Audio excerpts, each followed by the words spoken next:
নামের সাথে নাম মিশাইয়াম যারে আল্লাহ পাঠাইলা নামের সাথে নাম মিশাইয়াম যারে আল্লাহ পাঠাইলা নিজে আল্লাহ দুস্ত বলে তাহার প্রেমে মজিলা সুবহানাল্লাহ আলহামদুলিল্লাহ মুহাম্মদ ইল্লাল্লাহ সুবহানাল্লাহ ওয়ালহামদুলিল্লাহ লা ইলাহা ইল্লাল্লাহ লা ইলাহা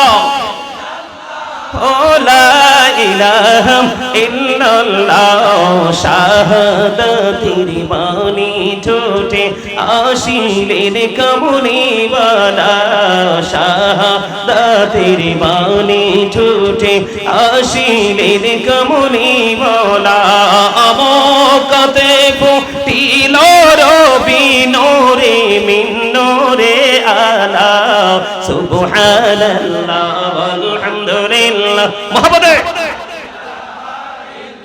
লা সুবহানাল্লাহ ওয়ালহামদুলিল্লাহ লা ইলাহা ইল্লাল্লাহ লা ইলাহা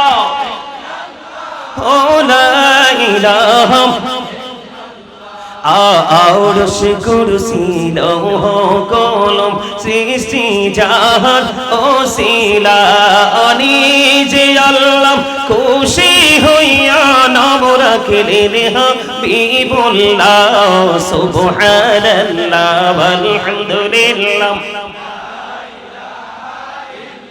লা ইলাহা লা ইলাহা লা ইলাহা ইল্লাল্লাহ মুহাম্মাদুর রাসূলুল্লাহ সাল্লাল্লাহু আলাইহি ওয়াসাল্লাম জোরে জোরে বলুন আলহামদুলিল্লাহ আলহামদুলিল্লাহ বোঝা হয় নাই all praise is to Allah সমস্ত প্রশংসা আল্লাহর জন্য love for Allah and hate for Allah ভালোবাসাও আল্লাহর জন্য ঘৃণাও আল্লাহর জন্য সম্মানিত উপস্থিতি আপনারা যে জিকির করছেন শান্তি কি দেহে লাগছে না মনে thank you absolutely right answer এটাই বুঝাইতে চাইছি আমি আপনাদেরকে আজকে এটা বুঝতে পেরেছেন এই ওয়াজ আর লাগবে না পৃথিবীর যেই কোনো জায়গা না ধরো প্লেস যেখানে যাবেন দেহের খোরাক পাবেন কিন্তু এই সব জায়গাগুলোতে আসবেন আত্মার খোরাকের জন্য পৃথিবীটা জন্ম পৃথিবীতে মৃত্যু পৃথিবীতে কিন্তু আত্মাটা চির অমর কারণ ওই যে আমি বলেছি past tense present tense future tense আত্মার ক্ষয় নেই আত্মার বিনাশ নেই আত্মার মরণ নেই এটা শুধু প্লেস চেঞ্জ করে তার মানে জায়গা বদলায় স্থান পরিবর্তন করে আওয়াজ তোলে কোন সুবহানাল্লাহ আর যারা বলেন সুবহানাল্লাহ আপনাদের আজকে এটা একদিকে আমি বলেছি ইউনিভার্সিটি আরেকদিকে বলেছি জান্নাতের বাগান আরেকদিকে বলেছি এটা একটা ক্লাস আরেকদিকে বলতে চাই আপনাদের সাধারণ মানুষের জন্য আজকে গুরুত্বপূর্ণ একটা মার্কেট এখানে শুধু রূহের মার্কেট হবে রূহের বাজার হবে আওয়াজ তুলে বলেন ঠিক কিনা কিসের বাজার আর জোরে রূহের জিকির করতে যে মজা পাইছেন না আল্লাহ রাসূল বলছে খাইলে শান্তি আসে পেটে আমল করলে শান্তি আসে রূহে যেই ব্যক্তি পেট এবং রূহ দুটোকে বাজার করে দিতে পারবে তাকে বলবে you are very successful person কথা বলেন না কেন কি বিরক্ত হলেন নাকি ভাল লাগছে আর জোরে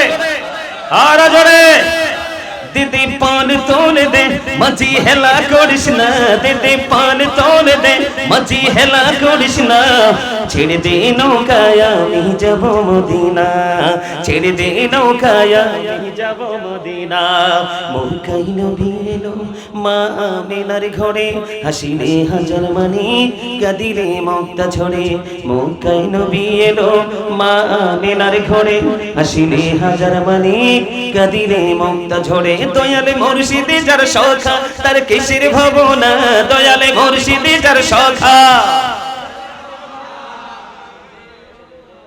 মজা হয় না এই ওয়াজ আরেকটু করে নেই খাবারের স্বাদ বাড়ায় লবণ ইবাদতের স্বাদ বাড়ায় প্রেম কথা বুঝেন নাই আপনি আমল করার আগে আল্লাহ আর রাসূলের সাথে সত্যিকারের প্রেম লাগাই আমল করতে আসেন গোটা পৃথিবী আপনার পিঠ ভেঙে ফেললেও আপনার আমল ছেড়ে যেতে মন চাইবে কথা বলেন না কেন? ঠিক যেমন খাবারটা মজা হলে মানুষ গলা পর্যন্ত আসার পরেও খাবার ছেড়ে যেতে চায় না, মুমিনের কাজ পৃথিবীতে দুই ধরনের মানুষের তৃষ্ণা কোনোদিন মিটবে না। এক হলো যেই ব্যক্তি অতিরিক্ত দুনিয়া লোভী, তার গোটা দুনিয়া দিয়ে দিলেও তার দুনিয়ার স্বাদ মিটবে না। আর যেই ব্যক্তি আল্লাহ আল্লাহ রাসূলের প্রেমিক, তাকে আপনি দ্বীনের শিক্ষা অর্জন করতে নামায়া দেন, সে জান্নাতে না যাওয়া পর্যন্ত শিক্ষা অর্জন করার স্বাদ মিটবে না। আওয়াজ করে কোন সুবহানাল্লাহ। আমরা দুনিয়ারটা হতে চাই না উপরেরটা। দুনিয়ারটাকে যতটুকু সম্ভব নিয়ে আমরা আখিরাতের বাজারটা করতে চাই। রাজি আছেন না নাই? আমার সাথে গজল গান না, আমি গাজী সুলাইমান শুধু গাই। মসজিদে নববীর মিম্বরে দাঁড়িয়ে হাসান ইবনে সাবিত গিয়েছিলেন, আর আমার রাসূল খুশি হয়ে বলেছিলেন, আল্লাহ হাসান ইবনে সাবিতকে রূহুল কুদ্দুসের মাধ্যমে সাহায্য করো। আওয়াজ তোলে কন্যা সুবহানাল্লাহ। আর যারা বলেন সুবহানাল্লাহ, আমার সাথে প্রাণ খুলে সবাই বলেন, দে দে পান তোলে দে মাঝি হেলা করিস না, দে দে পান তোলে দে ছেড়ে দে নৌকায় আমি যাব মদিনা, ছেড়ে দে নৌকায় আমি যাব মদিনা। মক্কায় নবী এলো মা আমিনার ঘরে, হাসিলে হাজার মানি কাদিরে মমতা ঝরে। দয়ালে মুর্শিদে যার সখা তার কিসের ভাবনা, দয়ালে মুর্শিদে যার সখা। আমার হৃদয় মাঝে কাবা নয়নে মদিনা, আমার হৃদয় মাঝে কাবা নয়নে মদিনা। দিদি পাল তোলে দে মাঝি হেলা করিস না, ছেড়ে দে নৌকায় আমি যাব মদিনা। নূরের রোশনীতে দুনিয়া গেছে ভরে, সে নূরের বাতি জ্বলে মদিনার ঘরে ঘরে। নূরের রোশনীতে দুনিয়া গেছে ভরে, সে নূরের বাতি জ্বলে মদিনার ঘরে ঘরে। দয়ালে মুর্শিদে যার সখা তার কিসের ভাবনা, দয়ালে মুর্শিদে যার সখা। আমার হৃদয় মাঝে কাবা নয়নে মদিনা, আমার হৃদয় মাঝে কাবা নয়নে মদিনা। মারহাবা। আরে আরে জোরে আমার ধন্যবাদ দিবেন না তো, সুন্দর করে গজল গাইছি। কথা কয় না কেন? ধন্যবাদ দিতে কি কৃপণতা করবেন না? রাজি আছে? আলহামদুলিল্লাহ। আরে জোরে। এই যে শুধু কি আল্লাহর জিকির করলে হবে না রাসূলেরটাও করা লাগবে? আরে জোরে। শুধু আল্লাহরটা করবেন, রাসূলেরটা করবেন না, সারা জীবন জিকির করতেই পারবেন, কাজ হইব না। যেমন ডুলা, যেই ডুলার নিচে ছিদ্র, আপনি জলায় নামছেন মাছ ধরতে, এখন মাছ ধরে ধরে কিন্তু ডুলায় রাখছেন, ওই যে ছিদ্র দিয়ে সব বের হয়ে গেছে, ওঠার পরে চাইয়া দেখেন আপনার ডুলা খালি। কথা কয় না কেন? রাসূল বাদ দিয়ে আল্লাহরে ডাকলে ঠিক মুসলমানের অবস্থা এরকম হয়ে যায়। কথা বুঝেন না? আর কি বল কইছি না? আল্লাহ বলে মাইয়াতি রাসূলা ফাকাদ আতাল্লাহ। আল্লাহ বলেছেন হি হু ওবিস দা এবস্টেন ওবিস আল্লাহ, যেই ব্যক্তি রাসূলের নির্দেশ মানলো সে যেন আল্লাহর নির্দেশ মানলো। শুধু কি এখানে খান্ত? এই শুধু কি এখানে খান্ত? এদিকে তাকান। বেঈমানেরা বলেছেন he that love with not know with not God, for God is love. বেঈমানেরা বলেছেন যেজন প্রেম করে না সেজন আল্লাহকে জানে না, ফর গড ইজ লাভ, আল্লাহই প্রেম। কিন্তু আল্লাহ রাব্বুল আলামিন সেটাকে ভালোভাবে নেয় নাই, গ্রহণ করে নাই। আল্লাহ বলেছেন নো সে, বলুন ইফ ইউ টু লাভ আল্লাহ, যদি তোমরা আল্লাহকে ভালোবেসে থাকো, ফলো মি মুহাম্মদ সাল্লাল্লাহু আলাইহি ওয়াসাল্লাম, মুহাম্মদ সাল্লাল্লাহু আলাইহি সাল্লামের অনুগত হয়ে যাও। আল্লাহ উইল লাভ ইউ, আল্লাহ তোমাদেরকে ভালোবাসবে, এন্ড ফরগিভ ইউর সিনস, আল্লাহ তোমাদের সমস্ত জীবনের গুনাহ maaf করে দেবে। আল্লাহ কাকে দেখাইছে? কাকে? মহানবী আপনার আমার প্রাণের রাসূল হুজুরে পুর নূর সাল্লাল্লাহু আলাইহি ওয়াসাল্লাম। ঠিক কেন বলেন? আল্লাহ কাকে দেখাইছে? এখন আপনার মনে কি একটু প্রশ্ন জাগে না যে আল্লাহ তিনি তো স্রষ্টা, যাকে বলা হয় there is no God but Allah, লা ইলাহা ইল্লাল্লাহ, আল্লাহ ছাড়া কোনো উপাস্য নেই, কোনো ইলাহ নেই। মুহাম্মদুর রাসূলুল্লাহ সাল্লাল্লাহু আলাইহি সাল্লাম ইজ দা মেসেঞ্জার অফ আল্লাহ। জোরে জোরে কন্না সুবহানাল্লাহ। আর জোরে বলেন না সুবহানাল্লাহ। এই খেয়াল করেন, Allah of the first pillar is the lord of world রব্বুল আলামিন। মুহাম্মদ রাসূলুল্লাহ সাল্লাল্লাহু আলাইহি ওয়াসাল্লাম is the blessing for the world, রাহমাতাল লিল আলামিন। জোরে জোরে কন্না সুবহানাল্লাহ। আমার খোদার খোদাইত্বের সীমানা যত দূর জুড়ে, ঠিক আমার রাসূলও তত দূর সীমানা জুড়ে রহমত। জোরে কন্না সুবহানাল্লাহ। একবার বলেন আলহামদুলিল্লাহ, একবার বলেন আল্লাহু আকবার, আর যারা বলেন আল্লাহু আকবার। এখন প্রশ্ন আসতে পারে, বলে হুজুর আমার নবীর এত মর্যাদা কেন? তার কারণ হলো, এই মর্যাদা বেড়ে যাওয়ার কারণ হলো আল্লাহ রাব্বুল আলামিন হাদিসে কুদসির মধ্যে এসেছে, লাউলাকা লামা আজহারতু রুবুবিয়াতি, আমি যদি আপনাকে প্রকাশ না করতাম আমি প্রভুর প্রভুত্ব প্রকাশ হতো না। তার মানে আমরা আল্লাহকে পর্যন্ত চিনতে পেরেছি আমার রাসূলের মাধ্যমে, ঠিক কিনা বলেন? আর জোরে কার মাধ্যমে? রাসূলের মাধ্যমে। লাউলাকা লামা খালাকতুল আফলাক, আমি যদি আপনাকে সৃষ্টি না করতাম তাহলে কিছুই সৃষ্টি করতাম না। রাসূল কি বলতেছেন? I am from the light of Allah and everything has been created from my light. রাসূল বলতেছেন I am from the light of Allah. রাসূল বলতেছেন আমি আল্লাহর নূর থেকে, and everything has been created from my light, সৃষ্টির প্রত্যেকটা বস্তু আমি নবীর নূর মুবারক থেকে। জোরে জোরে বলুন সুবহানাল্লাহ।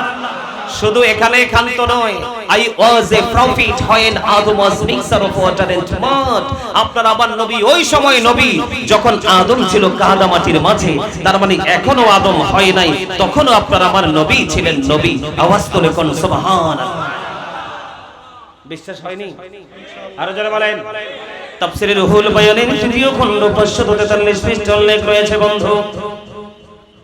আমার নবীজি জিবরাইলকে প্রশ্ন করলেন, ও ভাই জিবরাইল বলে দাও না তোমার বয়স কত? জিবরাইল বললেন, ইয়া রাসূলুল্লাহ, ইয়া হাবিবাল্লাহ, নবী গো আমার বয়স কত আমি বলতে পারবো না, তবে আমার জীবনের একটা ঘটনা আমি আপনাকে শোনাতে পারবো, বলতে পারবো। আমার রাসূল বললেন, ও ভাই জিবরাইল বলে দাও না। এবার জিবরাইল ডেকে ডেকে বললেন, ইয়া রাসূলুল্লাহ, চতুর্থ আসমানের উপরে মতান্তরে 70 আসমানের উপরে একটা তারকা ওঠা অবস্থায় দেখেছি 70,000 বছর গো। এই তারকাটা যখন আবার ডুবে গিয়েছিল, অস্ত গিয়েছিল, অস্তমিত অবস্থায় দেখেছি বন্ধু 70,000 বছর, অস্তমিত অবস্থায় ছিল 70,000 বছর। আমি এই ঘটনাটা আমার জীবনে 72,000 বার দেখেছি। জোরে জোরে কোন একবার আল্লাহু আকবার। এবার আমার আপনার প্রাণের রাসূল একটা ডাক দিয়ে বলল, বন্ধু রে ও জিবরাইল, আমি আমার আল্লাহর ইজ্জতের কসম করে বলছি রে জিবরাইল, ওই তারাটাই ছিলাম আমি নবী।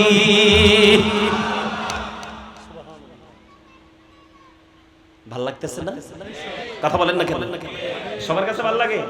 আরেকটা গজল গামনি শুনবেন? জগৎটাকে আল্লাহ পাকি সুন্দর সাজাইছে, সর্বশেষে নূর নবীকে ধরাই পাঠাইছে, সর্বশেষে নূর নবীকে ধরাই পাঠাইছে। বলেন জগৎটাকে আল্লাহ পাকি সুন্দর সাজাইছে, সর্বশেষে নূর নবীকে ধরাই পাঠাইছে, সর্বশেষে নূর নবীকে ধরাই পাঠাইছে। নবীকে আল্লাহ আপন নূরে সৃষ্টি করেন সবার আগে, নবীকে আল্লাহ আপন নূরে সৃষ্টি করেন সবার আগে। পাঠাইয়া সবার পরে সম্মান দেখাইছে, পাঠাইয়া সবার পরে সম্মান দেখাইছে, সর্বশেষে নূর নবীকে ধরাই পাঠাইছে, সর্বশেষে নূর নবীকে ধরাই পাঠাইছে। বলেন সবুজ রঙে জমিনটারে সাজায় আছি সুন্দর করে, ঠিক না বলে? বলেন সবুজ রঙে জমিনটারে সাজায় আছি সুন্দর করে, আকাশেতে মিটি মিটি তারা জ্বলাইছে, আকাশেতে মিটি মিটি তারা জ্বলাইছে, সর্বশেষে নূর নবীকে ধরাই পাঠাইছে, সর্বশেষে নূর নবীকে ধরাই পাঠাইছে। জোরে জোরে কন্যা মারহাবা, আরো জোরে বলেন না মারহাবা। আপনাদের মনে প্রশ্ন আসতে পারে বলে বন্ধু, যে হুজুর হঠাৎ করে জিকির থেকে কেন রাসূলের শানে চলে আসলো? এটার পেছনে কারণ হলো বন্ধু, শুধু জিকির আল্লাহর করলে চলবে না, আগে প্রাণের রাসূলের জিকির করতে হবে। এটা ইমানদারের কাজ। ও বন্ধু আমি আপনাদেরকে বলে দেই, এই কারণে আমি এই জায়গাটার মধ্যে চলে আসলাম, কারণ আমার সময় তো ধীরে ধীরে চলে যাচ্ছে বন্ধু। ও বন্ধু সিদ্দিকী ভাই কিন্তু রুমে অবস্থান করতেছে, তিনি চলে আসবেন, আমার দিকে তাকান। এই কারণেই আমি রাসূলের কাছে এসেছি। এই বর্তমান যুগে হাড়ি পাতিল ডেক ডেকসি সোনা গয়না গরু ছাগল, এই সমস্ত চোরের চাইতো বড় চোর হলো এখন ঈমান চোর। ঠিক কিনা বলেন? একমত? এখন দুরূদ পড়লে কই বেদাত আসেনি আপনারা? আরে আমার মনে হয় আপনাদের এলাকায় নাই, কারণ যেইভাবে উপস্থিতি দেখছি এখানে থাকলে তো এত মানুষ আসতো না। আছে অমর খোদা মোরে তো মারি ফেলাই আছে। আমি আমার দিকে তাকান, আমি আপনাদেরকে বলি বন্ধু, এই আয়াতকে অস্বীকার করার মতো কোন বাপের পেটে পৃথিবীর বুকে বন্ধু জন্ম হয় নাই। আল্লাহ রাব্বুল আলামিন কোরআনে বন্ধু দরুদের দলিল দিয়েছেন, এর চেয়ে বড় দলিল আর কিছুই রাখবে না বন্ধু। আল্লাহ রাব্বুল আলামিন বলে দিয়েছেন, ইন্নাল্লাহা ওয়া মালাইকাতুহু ইউসাল্লুনা আলান নবী। আসলিও ইয়া আইয়ুহাল্লাযীনা আমানু সাল্লু আলাইহি ওয়া সাল্লিমু তাসলিমা। আল্লাহুম্মা সাল্লি আলা মাওলানা মুহাম্মাদ ওয়া আলা আলি মাওলানা মুহাম্মদ। সবাই আমার সাথে সাথে বলেন, আসো গো আমার প্রাণের নবীজি, বসো আমার অন্তরে। সবাই বলেন, আসো গো আমার প্রাণের নবীজি, বসো আমার অন্তরে। প্রাণী ভরিয়া দেখিব তোমায়, এই দেহে প্রাণ থাকিতে। আল্লাহুম্মা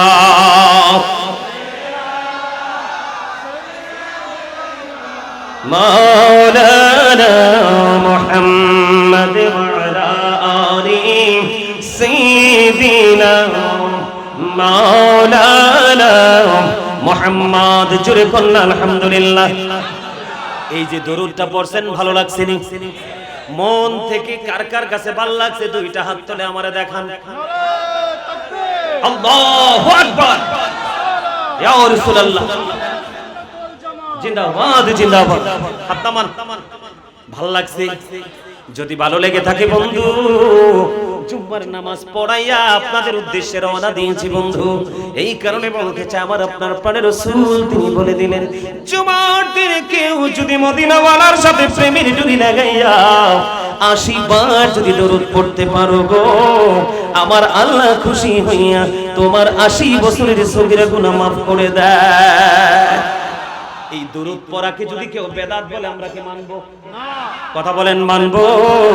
কবরে দুনিয়ার কোন মোল্লার সাথে দেখা হবে না রে, কবরে গিয়া পাবো আগে প্রাণের নবী রে। ঠিক কিনা বলে? আমরা দুনিয়া ছাড়তে রাজি রে, আমরা আমার প্রাণের রাসূল ছাড়তে রাজি না। আমার আল্লাহ তিনি স্রষ্টা বন্ধু, তিনি আমাদের মালিক, তিনি আমাদের রব, লা শারীক, তার সাথে কোনো শরীক চলে না। ওই মালিক দেখাইয়া দিছে রে, তোমরা একা একা আমি আল্লাহরে ডাকলে আমি আল্লাহ খুশি হই না।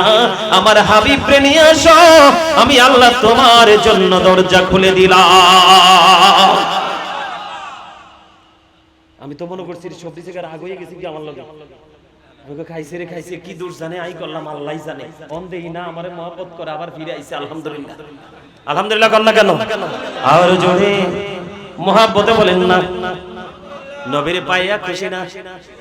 শুধু তাই নয় বন্ধু, দাইলামি শরীফের মধ্যে এসেছে হাদিস খানা, আমার নবী আপনার নবী দু জাহানের বাদশা নবী রাহমাতাল লিল আলামিন নবী। ও বন্ধু, তিনি জানিয়ে দিয়েছেন, কেউ যদি মদিনাওয়ালার সাথে প্রেমের ডুরি লাগাইয়া, ও বন্ধু, ও ট্যাঙ্কার চোরের ভাই, আমার বাবারা, মা বোনেরা, সবাইকে বলছি গো, এই হাদিসটুকু হৃদয় জার করে তোমরা সবাই মিলে শোনো। হাদিসের রাবী হলেন হযরত আনাস রাদিয়াল্লাহু তাআলা আনহু। ও বন্ধু, হাদিস কানে এসেছে দাইলামি শরীফের মধ্যে।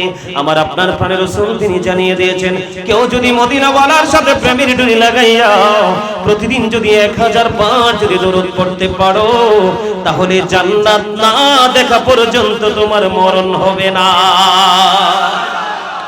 এই দরুদ কি বেদাত বললে আমি ছাড়বো? আল্লাহ রাসূল বললেন, দুনিয়ার মধ্যে তুমি যত বেশি দরুদ পড়বা, কাল হাসরে আমি নবীর তত কাছে থাকতে সুযোগ পাবা। দরুদে ইব্রাহিমের ব্যাখ্যাটা শোনেন, দুরুদি ইব্রাহিম নামে কোনো দুরুদ নাই। আমার কথা বলেন, দুরুদি ইব্রাহিম নামে কোনো দুরুদ নাই।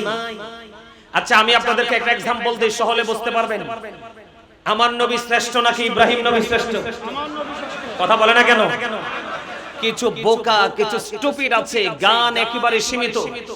ওরা যে দুরুদ ইব্রাহিম নামটা দিল, কোন যুক্তিতে দিল? এই দুরুদটা যে পড়ে এটাকে বলা হয় তাশাহুদের দুরুদ।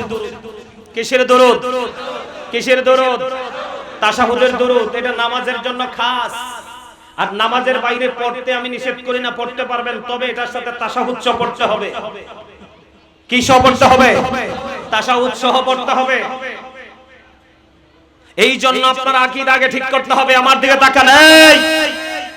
এই যে দুরুদ ইব্রাহিম তারা যারা বলে, এই দুরুদটা আপনারা কি পড়তে পারেননি? পড়েন তো ভাই। আল্লাহুম্মা সাল্লি আলা মুহাম্মাদ ওয়া আলা আলি মুহাম্মাদ কামা সাল্লাইতা আলা ইব্রাহিম ওয়া আলা আলি ইব্রাহিম ইন্নাকা হামিদুম মাজিদ। এই যে পড়ছেন, আগে কি ইব্রাহিম নবীর নাম আইছে না আমার নবী? কথা বলেন, কোন নবী? ঈমান আগে মজবুত করেন। আখলিস দীনাকা ইয়াকফিকাল আমালুল কলিল। এই কলিল শব্দ এসেছে, অল্প বোঝানো হয়েছে। আপনার ঈমানকে যদি মজবুত করে, যদি আপনি কবরে যেতে পারেন, অল্প আমল নিয়েও আপনি জান্নাতে যেতে পারবেন। আর যদি ঈমান মজবুত না হয়, ওই যে বললাম, ছিদ্র ডোলার মতো। কিসের মতো? খেয়াল করেন, আমি এক্সপ্লেইন করছি, ব্যাখ্যা করছি। আমার দিকে তাকান। একদিকে আমার নবীর নামটা আগে আসছে, খেয়াল করেন কার নামটা আগে আসছে? আমার নবীর নামটা। এটা যেমন সত্য, এই দুরুদের মধ্যে আমার নবীর নামটা যেমন 4 বার আসছে, ইব্রাহিম খলিলুল্লাহর নামও 4 বার আসছে। কথা বলে না কেন? তো 4 4 আপনি যদি কম্পেয়ার করেন, তাহলে যেহেতু এটা একদম 50-50 আছে, তাইলে মর্যাদার ক্ষেত্রে মর্যাদা আমরা কাকে আগে বেশি দিব? আমার নবীকে না? ওমা কি আমি আপনাদেরকে একটু বুঝাই, নবীর মর্যাদাটা বুঝাই। আপনারা বুঝতেছেন না, এদিকে তাকান। এই আল্লাহর নাম লিখতে 4টা হরফ লাগে, আলিফ লাম লাম হা। 4টার উপরে নিচেও কোনো নকতা নাই। নবীজির নাম লিখতে 4টা হরফ, মিম হা মিম দাল। এই 4টার উপরে নিচেও কোনো নকতা নাই। 4 4 মিলে হলো কত? 8। এই কারণে আল্লাহ জান্নাত বানিয়ে দিয়েছে 8টা। আল্লাহ মুমিনকে বলেছে প্রতিযোগিতা করো, প্রতিযোগিতা করো। এই 8টা জান্নাত আমি মুমিনের জন্য বরাদ্দ দিয়ে দিলাম, যে যেইটা পারো সেই সেইটাই দখল করে নাও। তবে নবীজি জানিয়ে দিলেন, ও আমার পাগল উম্মতেরা, আল্লাহর কাছে যখন তোমরা জান্নাত কামনা করবে, তখন জান্নাতুল ফেরদাউসটা চাইও। কি বুঝলেন? এবার আসেন, নবীকে চিনেন? কালেমার মধ্যে দিক কয়টা? নবীজির শান বোঝাচ্ছি, আমি মান বোঝাচ্ছি। কালেমার মধ্যে দিক কয়টা? 2টা। একটা হলো তাওহীদ আর একটা হলো রিসালাত। একটা হলো স্রষ্টা আর একটা হলো সৃষ্টি। একটা আমি বুঝাই, একটা হলো লা ইলাহা ইল্লাল্লাহ, এটা হলো তাওহীদ। আর একটা হলো মুহাম্মদুর রাসূলুল্লাহ সাল্লাল্লাহু আলাইহি সাল্লাম, এটা হলো রিসালাত। দিক কয়টা? আরো জোরে। আল্লাহ রাব্বুল আলামিন যা কিছু সৃষ্টি করেছেন, আসমান জমিনে সব জায়গায় 2টা রাখছে, 3টা কোথাও নাই। তার কারণ একদিকে আল্লাহ আর একদিকে আল্লাহ রাসূলকে রাখছেন। সেই রাসূল হলো আমার নবী। আমি বুকে হাত দিয়ে বলি, I am very successful person, কারণ আমি আখির নবীর উম্মত হয়েছি। এর চেয়ে বড় সৌভাগ্য আমার আর কিছু দরকার নাই। ঠিক কিনা বলেন? আর জোরে বলেন। কাল হাসরের ময়দানে সমস্ত নবীদের নবীরা আফসোস করবে, তাদের দোয়া কবুল হবে না। সবাই আদম থেকে সব নবী আখির নবীর দিকে ইঙ্গিত করবে, আমার নবী দরখাস্ত করবে, আমার আল্লাহ কবুল করার জন্য প্রস্তুত। সুবহানাল্লাহ বলেন। আমি আপনাদেরকে एग्जांपल দেই, নবীর মর্যাদা বুঝাচ্ছি, বারবার খেয়াল করেন, অত্যন্ত গুরুত্ব দিয়ে শুনেন। যারা আমার নবীকে ছোট করে, ইব্রাহিম নবীকে বড় করতে চায়, এরা স্টুপিড, এরা বোকা, এদের শিক্ষাগত যোগ্যতা একেবারে নিম্নমানের। ঠিক কিনা বলেন? আর জোরে বলেন। খেয়াল করেন, নবী কেমন জিনিস, আমার নবী কেমন জানিস, এরা কত বোকা, এদের শিক্ষা এত ছোট। আমি আপনাদেরকে বলি, একদিকে লা ইলাহা ইল্লাল্লাহ, আর একদিকে মুহাম্মদুর রাসূলুল্লাহ। দিক হলো 2টা। আপনি আপনার দেহের দিকে তাকান, প্রত্যেকটা জায়গায় 2টা। 2টি হাত, 2টি পা, 2টি চোখ, 2টি কান, জিহ্বা কয়টা? ওমা একটা বলে, ওমা। আরে এদিকে তাকান, এই যে এটা হচ্ছে 1 নাম্বার বাটপা। আমি এটার বাটপার হিসাবে চিনি। সুদের হোক, ঘুষের হোক, চুরির হোক, ডাকাতির হোক, লবণ যদি ঠিক হয়, বাবরসি যদি বলা হয়, বর্ডার শুধু ক্রসিং হয়, এই পর্যন্ত হারাম হালাল বাসে না। আমি এই জন্য এটার বাটপার হিসাবে চিনি। এটাকে যে কন্ট্রোল করতে পারবে, তার আল্লাহ খুব কাছে। কথা বলে না কেন? এটাই তো শেষ করে দিল মুমিনকে।